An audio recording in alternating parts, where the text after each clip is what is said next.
Hey everybody, St. Paul Peterson here. Welcome to episode 66 of Music on the Run. Happy summer.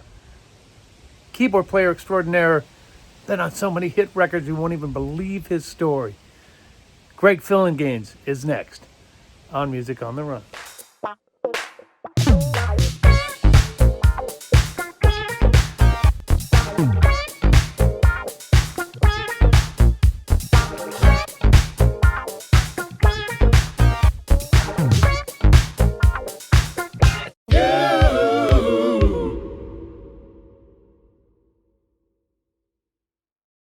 Good afternoon, everybody at NAMM. How you doing? Let me hear you.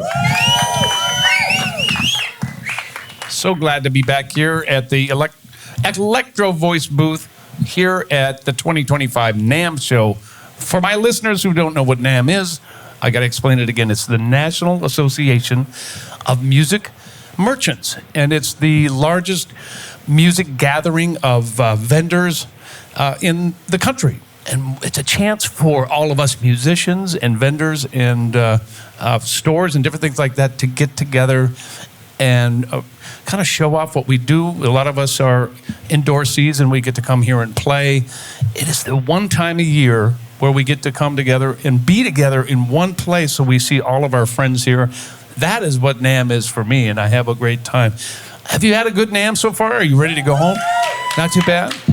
We are in front of a live audience again, like I said, at the Electro Voice booth, and I'm going to thank Michael Dussault and the whole team here at Electro Voice for having us back year 3. So thank you. It's always fun to be here. You always take, we love you right back. I do, you know.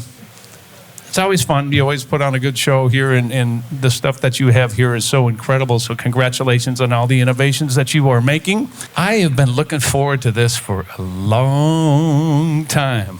My guest is a world-class keyboardist, songwriter, musical director, and vocalist, and has been a part of so many historic musical moments with people like Stevie Wonder, Quincy Jones, Michael Jackson, Toto, Gilmore, Streisand, McCartney, and so many more. Please welcome to the stage my buddy Greg Phillinganes.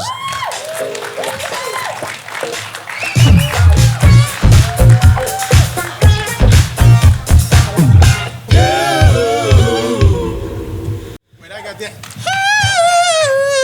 You like that, huh? I like that. You get the high note on the tour then. Okay, good. Because I don't know if I have that anymore. That was one good day. Oh, you know how that goes. Finally, we get to do this. Yeah, they said it would never happen. You and I have been plotting different hangs that just have not turned out. Since 1912, I think. I know. I don't know what that is. I don't know. But funny. It's nice to see you, my friend. It's nice to see you as well. You and I actually played together once, and I don't know if we've discussed this.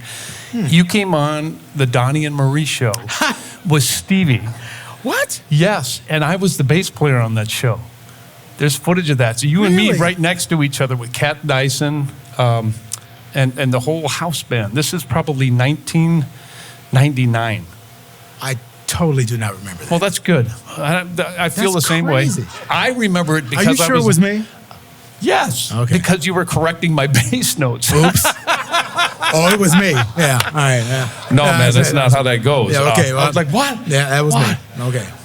But it was one of the highlights, playing with you and playing with Stevie. So it really was. And then you and I were trying. I have a band called St. Paul and the Minneapolis Funk All-Stars. Yes, and you do. I play out here in LA quite a bit. And yes. It was a couple of years ago, and I called Greg on the phone. I said, what would you think about playing some Minneapolis funk and joining the band and being a special guest? And he said yes. And I was like, what? Greg Phillinganes just said yes. Yes, I said yes, but it was 3 years ago. Wait, this is 25 now. It was either 3, maybe 4 years ago, because it was right around COVID. It was. And I said yes, but my wife was like, oh, hell no. But I went, and, she gave me a pass. You know what, though? I actually... And we had a great... And Joel, you were with us, right? You joined me for that, yeah. The gig that I'm talking about, you came to see me, but the one that you were going to play at, I canceled because I got COVID. Oh, see? So we never got to do that. We never got to do that. See how that is? See? I hate when that happens. Well, I'm glad you're better now. I feel good. Nobody's getting sick, right? No We're all one's getting good. sick, no. So you're here at NAMM. I know that you have some other things to do today. Or as I like to call it, Vietnam. It's just crazy because I it's don't crazy. call it that. But No, it's crazy. Look, I have a love-hate relationship. I'm just gonna be honest. I have a love-hate relationship with it because it's like this is the kind of event that you don't even think about until about a week before, and you go, "Oh shoot, here it comes again." I have to go. And then I start getting texts like, "You coming? You coming? You coming?" I'm like, and it's like it's like it feels like a chore, but once you get here, it's a blast. Right. But I don't think about it for 11 and a half months out of the year until, I don't. It's because you forget. And then you come back and it's like, okay, I had fun. Is there anything that you actually like to go do when you're at NAMM, or is it more about I absolutely love to crash people's sets.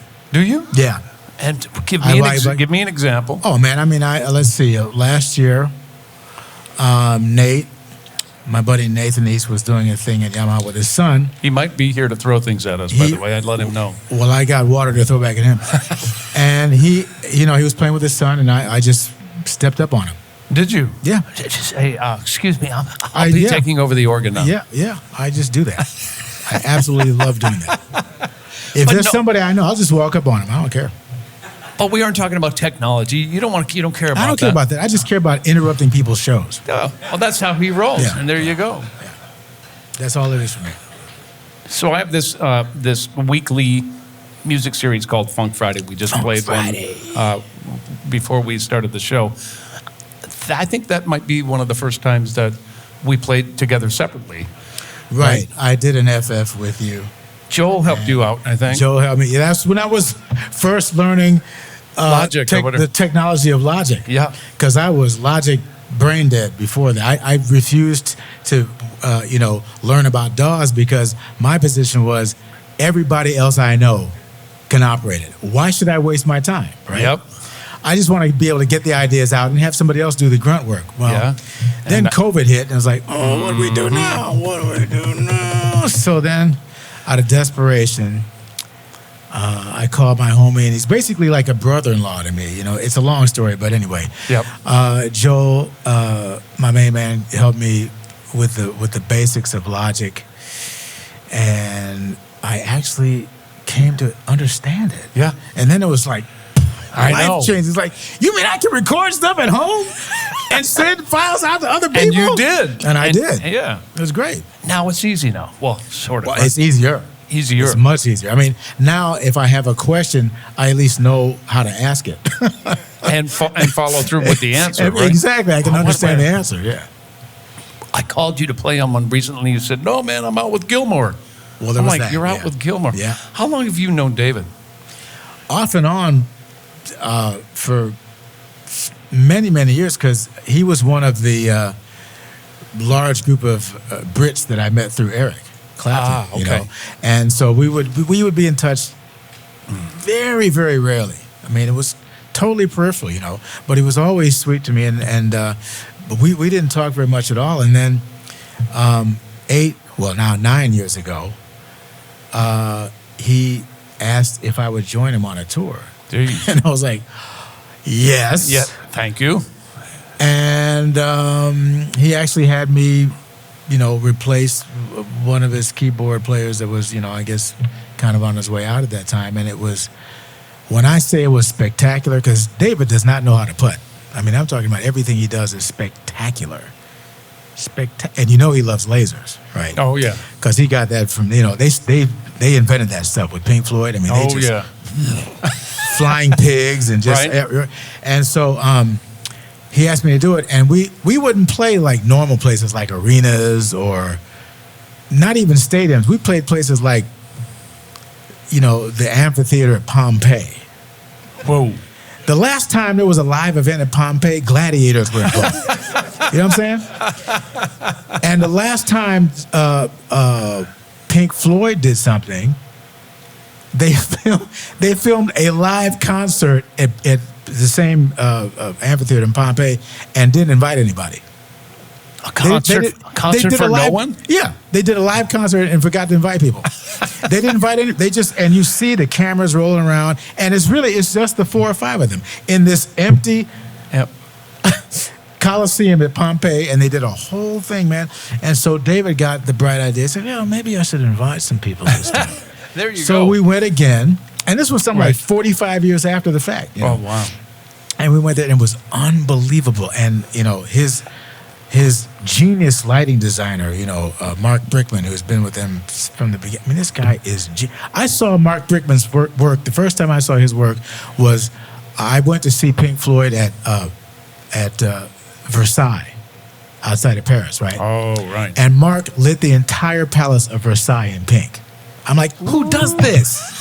That guy. That guy. That guy does so that. When we went to Pompeii, man, he had lasers and lights and and this was so incredible because the backdrop was Mount Vesuvius. Oh my! And it was unbelievable, man. You couldn't. So my question for you is: do you get distracted and forget what you're doing and just going? This every is once in a while. unbelievable. Well, I had to really control myself because he gave me the intro to Shine On. Oh. You Crazy Diamond. And the way they lit me for that, baby, I felt like I was 800 feet tall because they had a big pin spotlight on me. Yep. And the thing, and there was a round thing with all the lights on it, and it doubled as a screen. And I'm standing there, and the intro alone could be like 5 minutes long, right? And so I am milking that bad boy. I'm standing there, I was like... Did you hold that pose, though? That's baby. what I want to know. Come on, I held it, man. Did you? I can hold it. And I can see that. Because every note could take like 20, 30 seconds. You know how the intro goes. And I just was like, oh, yes, this is incredible. You milked it is what you did. You milked it. So, yeah, I just loved every part of it. And our transportation. Yep. Did you take a little tiny propeller plane or anything like that? It was a massive... I think it might have even been a BBJ, but it was just a Boeing business jet. It might have been that, but it was just this huge plane, and it had a bedroom in it, for David and his wife, and every seat was first class. It was just, and we would roll up, man, in these black Mercedes vans, this custom luxury vans, and it looked like the president was coming. It was incredible. Do you love rock and roll as much as you love R&B or pop? Yeah, because you do it all. Here's the thing. I go by the words of Ray Charles. Very simple. Yep. There's only two kinds of music, good and bad. There's good classical, there's bad classical. There's good gospel, there's bad gospel. There's good country, there's bad country. There's good pop, there's not so good pop. There's good R&B, there's bad. Those are the two categories. Right. And I love it all because I listened to it all when I was a kid.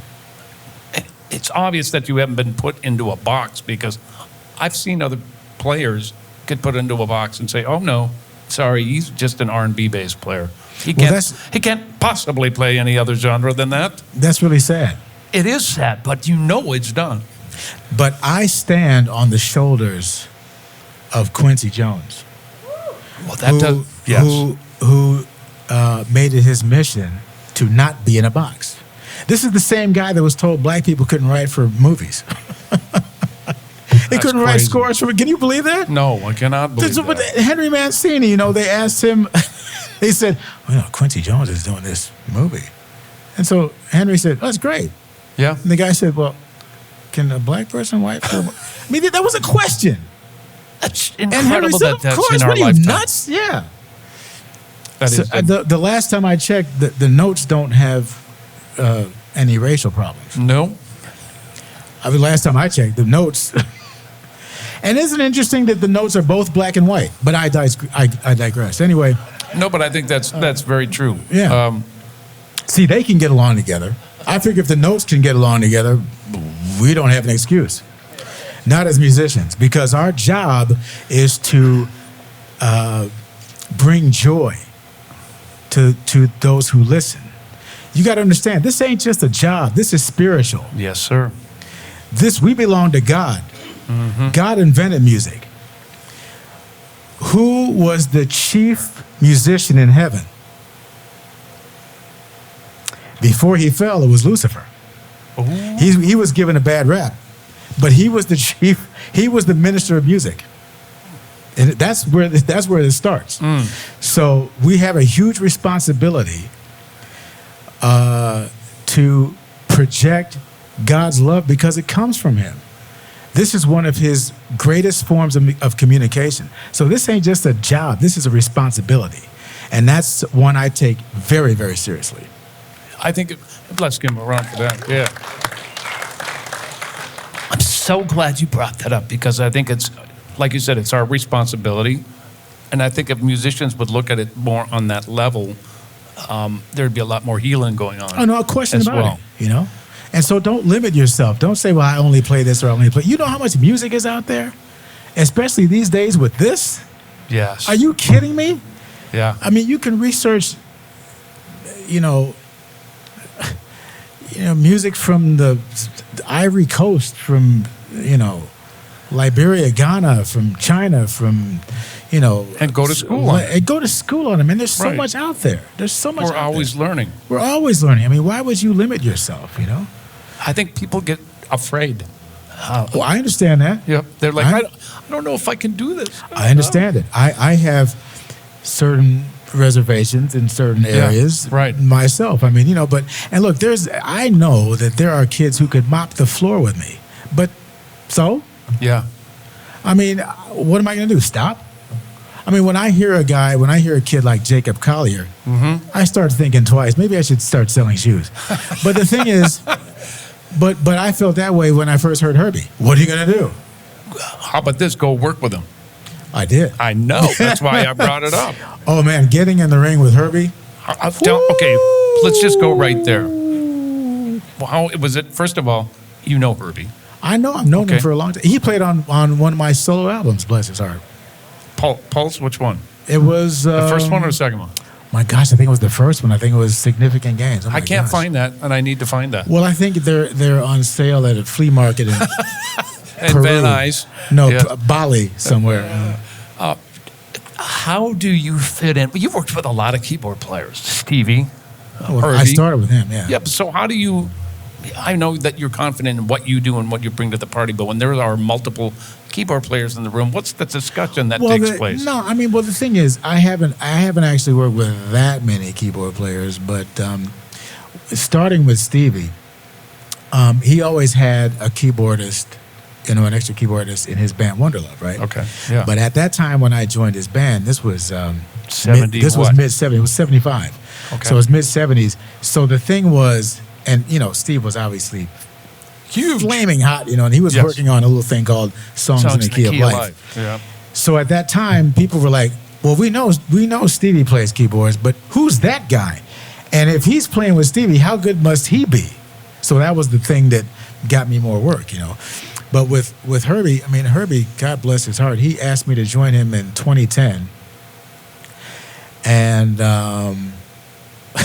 I'm like, "Hang on, you want me to play with you?"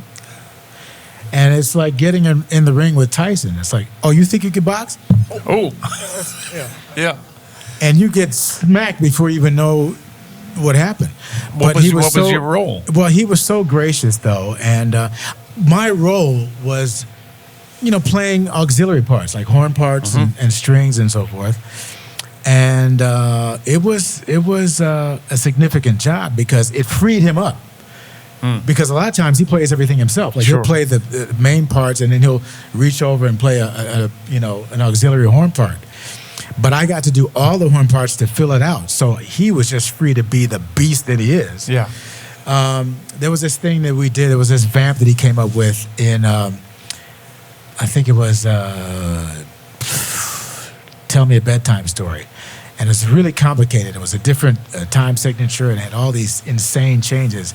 And it would grow, It would start soft and grow. And, the horns, by the time the horns, and I had a really cool horn sound at this time. Well, it was Herbie's.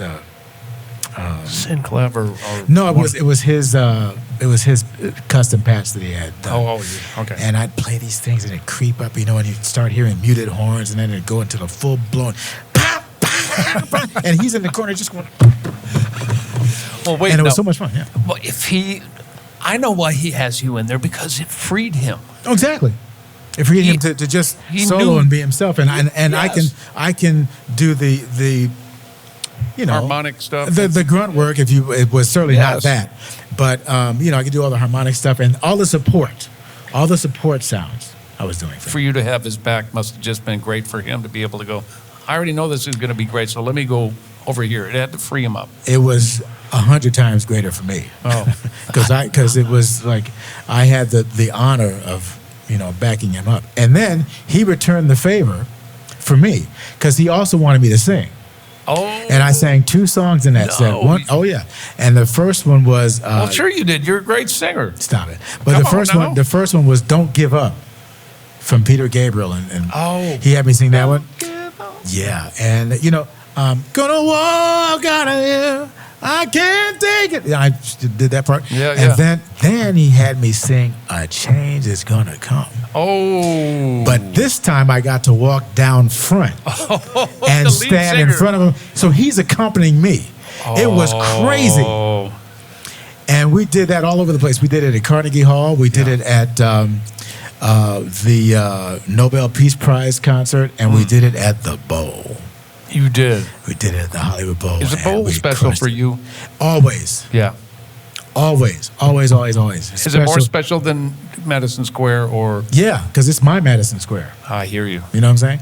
I mean, I've done both many times, and I've had incredibly special times at the Garden, too.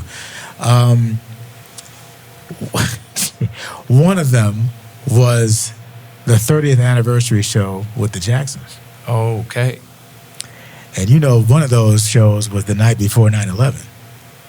No. Because we taped 2 shows. The second show was September 10th. Oh man. Oh yeah, and then another incredible experience at the Garden was the start of the Songs in the Key of Life tour. That's where we started it. You did. Mm-hmm. What year? When the record first came out, or the reboot? No, it was the reboot because that was an offshoot of when we performed Songs in the Key of Life in its entirety for one of Stevie's House Full of Toys events. So we did it as a single show, and then he said, "Oh, I want to tour with it." I said, "Okay."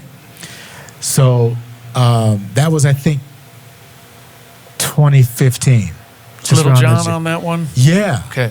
And Stanley Randolph. Oh, 2 drummers. Oh, he had 2 of everything. 2 drummers, That was 2 a bit. guitars. I saw that tour 3 in keyboards, Chicago 6 and Minneapolis. horns, right? 6 singers. It was bananas, man. And the first show was at the Garden, and I'm telling you, it was a religious experience, man. Because because we played it in its entirety in sequence. Right. Right. So the lights go out, and the first thing you hear is, people lost their minds. I was one of We them. had we had everybody there, man. It was crazy. Well, when you hear those words and what those words mean to us today, that Yeah. song is prevalent now. Absolutely. He's talking about love's in need of love today. Yeah. Whoa. And then back then, now, when he wrote it, Yeah. it's probably one of the most important lyric songs, and the way he composed that, the chord changes and all that will change your life. It's an and anthem. it should. Yeah, absolutely. Tell me about Misha Kotler. Come on, I want to go all the way back. You're going and all the way back. I do. I want to know because it's important for these guys to know of how you became who you are today. Well, Misha Kotler was a very significant part of that. I'm originally from Detroit, which is Minneapolis' neighbor. That's true. And growing up, I started playing by ear around, I think 2 or 3 or something like that. Mm-hmm. And when my mom realized that I was pretty serious about this, and she got me my own piano, a beautiful upright piano that she bought from a downtown music store. And she did that. And she did that for me. And then she got me started with, private instructors. And the first one was, elementary level. Mm-hmm. And the second one was more of an intermediate level. But I relied so much on my ears that I didn't take the second teacher seriously. And I was just fluffing her off. And she wasn't strong enough to handle me. Right? Uh-huh. So my mom said, "Oh, we're going to fix this." So somehow she was able to get in touch with the pianist with the Detroit Symphony Orchestra. Would your mom call them or something? I don't know what she did. Did you ever ask her? No, I don't really remember. But my mom was no joke, man. Yeah. She's West Indian mom, bless her heart. And she made it 3 months into her 101st birthday. No, she did. Yes, she did. Oh, man, that's beautiful. Before she passed. Oh. And, but she got into, I don't know how I never even asked her really. But next thing I know, I'm meeting with a man named Misha Cotler at his home in Detroit, and this guy was no joke. Okay. This guy could take his middle finger and crack a pane of glass. He was, like a Polish, Russian, that Eastern Bloc kind of, you will do it this way. And he gave me the discipline that I needed, because I left his home with my tail between my legs many times, man, just out of, because I thought I was hot snot. Yeah, I can do this, and everything. He was like, no. So he showed me techniques that I still use to this day in playing, And that was my classical training, and it was hugely helpful. But the best part?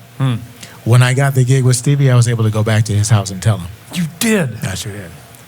That's what. And he was very proud. I interviewed Jimmy Jam yesterday, and he said something so similar. He said, I get to go back and thank the people that helped me out. Yeah. And that's so important for us It's to do that, huge. to be the light.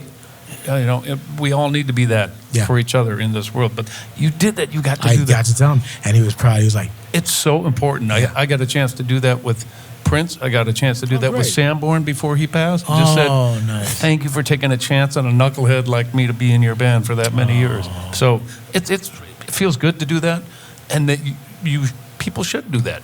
Give credit where credit is due. Man, it's paying it back. It's a blessing to do that. And I'm so glad you got to, tell Prince that too. Yes, I did. I want to hear about your relationship with Ricky Lawson and how he got you in Stevie's band. Is that right? Did he make that connection? Yes, he did, St. Paul. Someone's done their homework.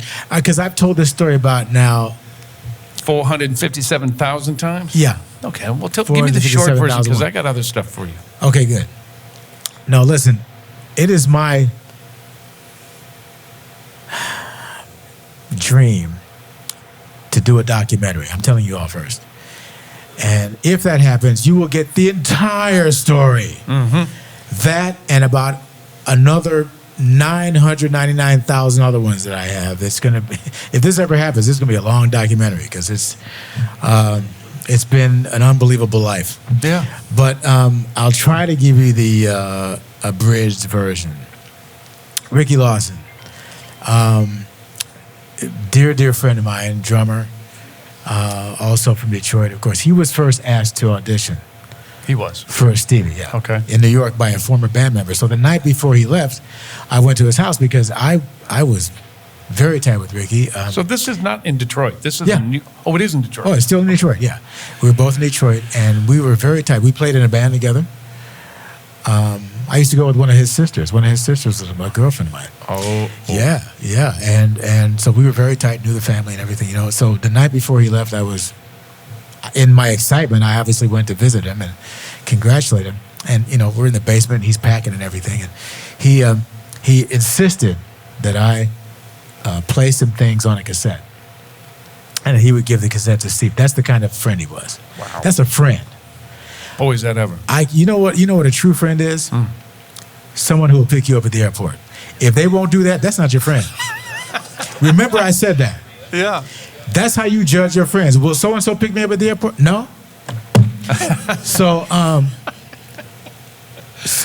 and when I say that Ricky will give you the shirt off of his back, I'm talking about he will literally take it off and give it to you if he believes you're in need, whether you say you are or not. Yeah. So I played some things, and put them on cassette. I put them on cassette. You remember cassettes, right? Some of you, anyway. And so he left the next day, man, and some time passed, and it felt like weeks, but I'm sure it was just a matter of a few days. And he called me early in the morning one day and said, "Stevie Wonder wants to see you in New York today."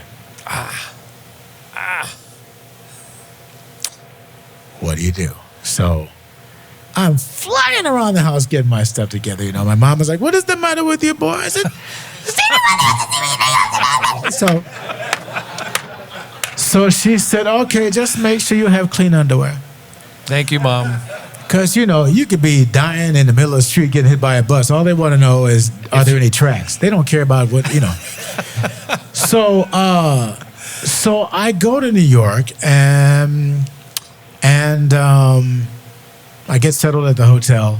I go to the original Hit Factory, right? Mm-hmm. And you know how it is. You going off the street, and there's only one way to go in and out, and this is a rickety elevator, you know, and takes you up to the thing, you know. And when the elevator opens up, there's a monitor to show you from the control room who's going in and out. So I'm sitting there on pins and my sphincter is really tight right now because I'm really just trying to hold it all together. I'm really trying to be cool. I'm trying because I'm in the studio and I'm about to meet the man of my dreams and I'm really trying to hold it together. And you know, the people aren't hearing this, but in my head I'm going, just really trying to stay together, please. So I'm sitting there making small talk with the engineers, and hours go by, man. And all of a sudden, man, here he. Stevie walking in. Mm-hmm. With his sister, you know, and he's walking in, and so they say, well, the kid's here, and he goes like this. Hey, how you doing? That single handshake changed my life. I got to tell them because the people who say that again on the mic. That single handshake changed my life. So we're making small talk, and at one point he decided to, you know, really see how much I had it together. So he said, right, see if you can follow along with this. And he played one of his unreleased songs. Okay. So I'm trying to keep up. I'm like, okay, yep. Okay. So that was that night. And then the next day was more of the formal audition. And before I go on, I know some of you are recording this. Don't share it. Okay? Because this is, you know, this is for you. Because in a minute, if this keeps being shared, I won't need to do a documentary because everybody's been like, well, what's the point? I've seen it already. So I'm going to trust you on that, right? All right? Yeah? All right? All right? You too. I'm asking you. All right. So the next day was more of the formal audition. And I met this cast of characters called Wonder Love, including Michael Cimbello. Oh yeah. Michael. Nathan East. No, not Nathan East. I'm sorry. The other Nathan right. Watts. Yes. Also from Detroit. One of my faves of all time. On bass. Raymond Pounds on drums. And a very feisty Niecy Williams. Really? Yeah, she came up to me at one point and pitched me on the butt. Oh, thank you, Niecy. Thank you, Niecy. And, you know, they were just all so amazing, you know, amazing musicians. And so 1 minute you're in Detroit, next minute you were in. This was in New York, yeah. So, so we're going on, and by the way, it was between me and this older-looking guy who I found out years later at a NAMM show was sent by Chick Corea. Oh, his name is Mike Garson. Is that right? That's right. It was me. It was me against Mike Garson. And Mike came up to me many years ago at a NAMM. He said, "What's up, man? You probably don't remember, but I'm the guy that went against you in Wonder Love." I'm, wow, you gotta make it. You know, so that day goes. But you know, every once in a while during the day, you know, a musician would come up to me and go, "It's okay, don't worry about it." Yeah. So that was that day, and that night I'm in the car with Stevie. We're going back to the Hit Factory, and I'm riding along, and all of a sudden he says, "So, how does it feel to be a member of Wonder Love?" Oh my God. Just like that. That was a quote. Oh. And I'm like, yeah. Because now my mind is thinking about all of these, you know, urban legend stories about how he's a practical joker, which he is. Yeah. He can call you up sounding like somebody else. Like, "Hello, this is the Amazon delivery service." You know, and he'll, you know, you won't know it's him. And so I'm hearing all these things. And so in the space of a few nanoseconds, I said, "Well, are you serious?" He said, "Of course." So I said, "Well, would you mind telling my mom?" Oh, you called Mom? Because you ain't going to lie to Mom. Right. You can say anything you want to me, but you're not going to lie to Mom, Oh, right? that's beautiful. We get to the studio. I pick up the phone. I call the house. I give the phone to him. The first voice my mom hears is not mine. Yes. It's Stevie Wonder's telling her that he wants her son in his band. He'll take care of him and all that stuff, you know. And they talk for a second, and he gives me the phone, and for the next 10 minutes, you hear this. Wait, was that you or your mom? Both. It was probably more me. So that was the start. my friend, was April 2nd, 1975. Ooh. 1 month before my 19th birthday and 1 month before his 25th. Man. Life-changing. Life-changing. Yeah, because our birthdays are 1 day and 6 years apart. Oh. Yeah. I'm May 12th, he's the 13th. Well, explain to me how you work with, of course, you got this great gig with Stevie now. Yeah. Didn't you at the same time end up working with the Jacksons? Well, not at the same time. It wasn't the same time. No, it wasn't the same time. For It some was, reason, I thought it was all in the same kind of... I mean, it was, you know, within, well, here's the thing. I started with Steve in 75, right? So by 77, I was with the Jacksons under the insistence of my main man, Bobby Colombi. Really? Who was an executive at CBS at the time. He was an executive producer, and we were buds, you know, before that. But one day we were talking. He says, "You know what? You need to do more arranging." I go, "Okay." He says, "Matter of fact, here's who I'm going to be arranging for." Next thing I know, I'm in a room with the Jacksons. I'm like, "Oh, hi guys," and I'm talking about my other idols. You know, Of course. because when I was in junior high school, man, and when I Want You Back hit in junior. Baby, and I was in junior high. I'm like, this is amazing, Right. you know, because first we had the Beatles, right? Then we had the Monkees, which were the American Beatles. Then we had the Jackson 5, which were the Black Beatles, because they had their own cartoon series every Saturday. I'm like, this is if I could just meet them, man, it would be incredible. Well, I'm in a room with them now, And arranging for them now. and arranging, and the first thing I did was Blame It on the Boogie. Oh. Yeah. I love that song. I didn't know you did that. I did. Because my whole thing. Okay, I'm going to blow your mind. What? I did that at a talent show when I was in 7th No grade. way, really? I swear to you. That's and funny. my mom was the arranger for the big band on that. Mom. Well, first of all, your mom. I don't know if you know the Petersons, but first of all, there's about 850 of them. They own Minneapolis. Why? And their mom is a beast. Oh, yeah. Mama's The a beast. entire. I mean, when they have, reunions, they take over the state. They have I don't know how many of y'all are up, but they just keep multiplying. Because every time I talk to him, he's like, well, you know, my brother and my cousin and my cousin's brother and my brother, and they're all named Paul. You know, and it's like, how does that A work? wee bit confusing, but yes. Yeah. That's true. Blame It on the Boogie was the first arrangement that you did. Yeah. Man. Yeah. That was for the Destiny album. Because, you know, I was still with Stevie at the time, right? So my whole MO was, what would Stevie do? That was the way I thought, right? Oh, I kind of still think that way, but when they gave me actually it wasn't a demo because it was this British artist who recorded it originally, right?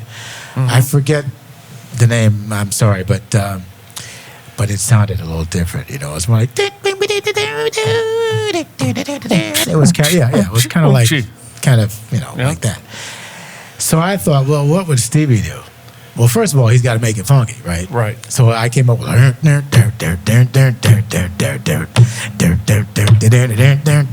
so that was the basis of the arrangement. Right. You know? Yeah. Well, your groove is what I think everybody emulates on you. Obviously, your parts. I got to look at this quote that I talked to Jimmy Jam yesterday. He said that Greg is my synth bass inspiration. Shake Your Body Down to the Ground by the Jackson is my blueprint. That's what Jimmy Jam said about you. Well, he's told me that to my face, but the funny thing is, he is also my inspiration on synth bass. And I've told this to his face too, because you know what? Go back and listen to Man in the Mirror. Yep. Remember I said this, go back, listen to Man in the Mirror, and then listen to the vamp. When it goes, yeah, Yeah. make that change. Jimmy's gonna right when it goes in that D flat. Mm-hmm. Listen to that and imagine that's Jimmy Jam. Except it's me. But he was my inspiration for what I did in the vamp of Man in the Mirror. He was my, and I got to tell him that too. You know what, he told me that as well. But isn't that fun to be able to see how that all comes around like that? Oh yeah, I distinctly remember as I was recording the bass part, I was thinking, what would Jimmy do? And that's what came out. Because I know you have other places to go, and we've got about 10 minutes left. I want to know. Flies, man. I want to know about Quincy Jones and how you were introduced to the whole camp and all those incredible records. Bro, that's going to take another weekend. I know. Will you come back and let's do part 2 You're another time? You're going to have to bring a sleeping bag. You're going to bring a midnight snack, lunch, dinner.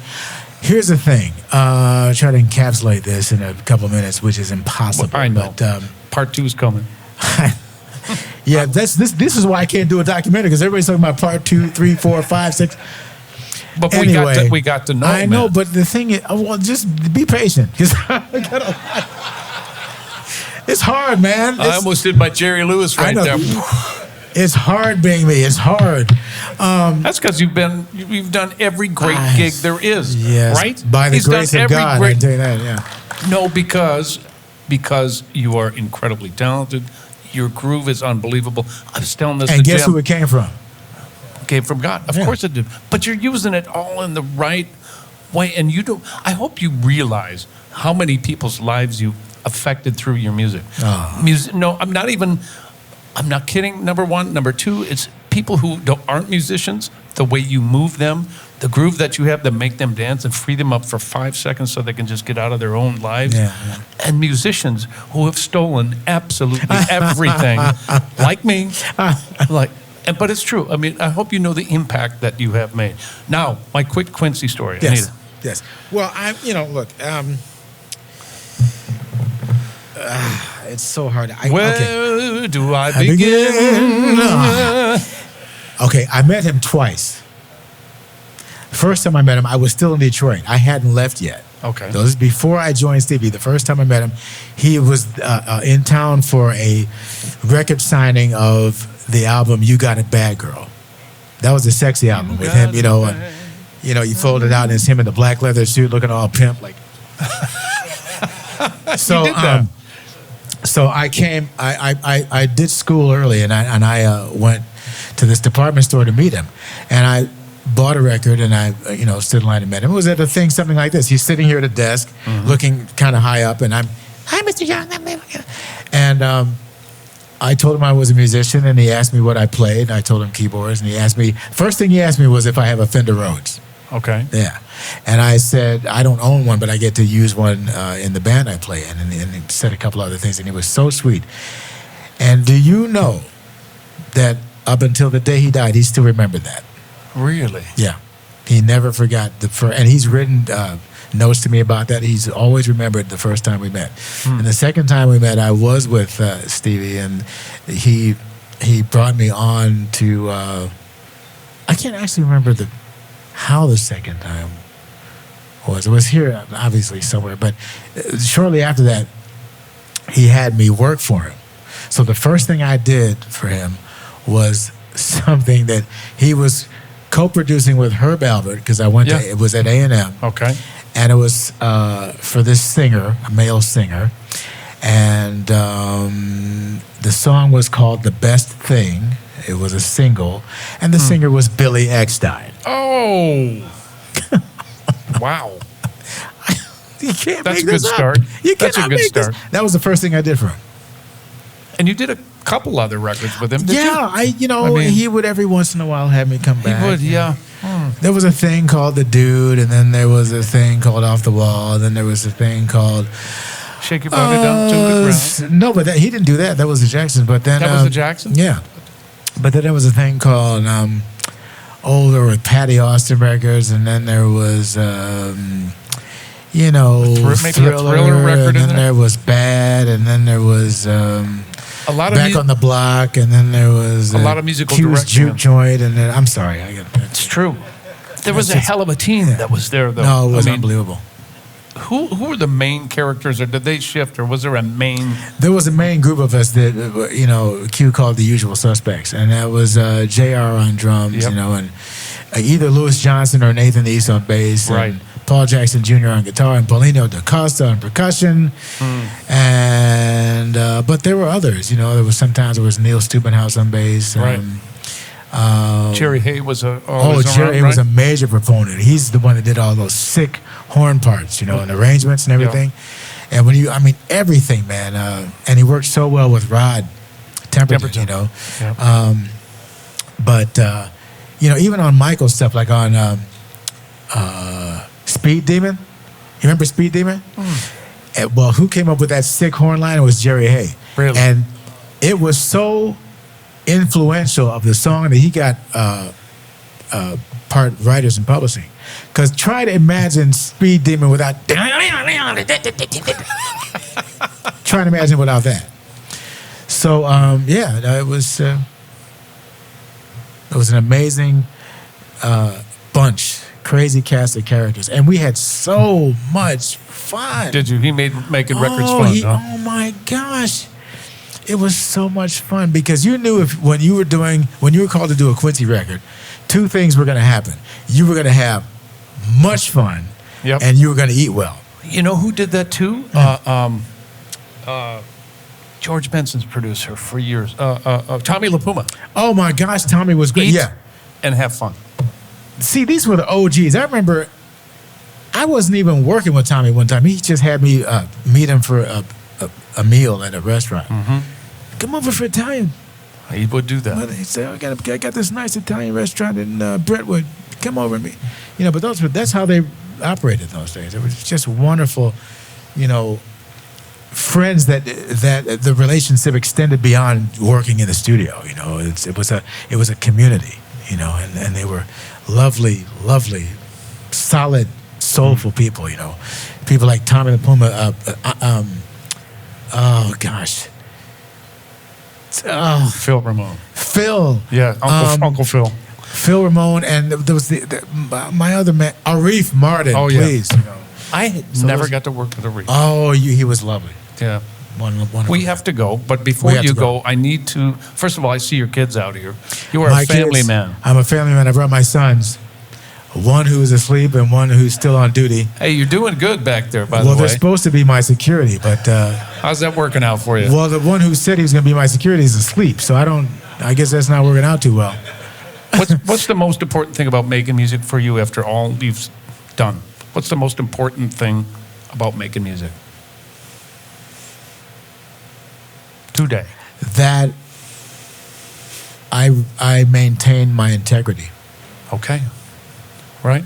That my integrity is maintained, and that you feel God's presence. I see your hat. Because my hat says we don't just play music, we pray music. It's true. And I got this. Actually, this is from Robert Glasper's merch line, and I saw him the last time I saw him in New York. He gave it to me, along with a black radio jacket. So I wear it all the time. That's great. We pray music, and it's incredible. The amount of records that you've done, and like I said before, the influence that you've had, not only on all the Petersons, but all the musicians. It's so fun to be able to thank you for everything that you brought into our lives. Ladies and Thank you, gentlemen, Paul. please put your hands together for Greg Phillinganes. Thank you, baby.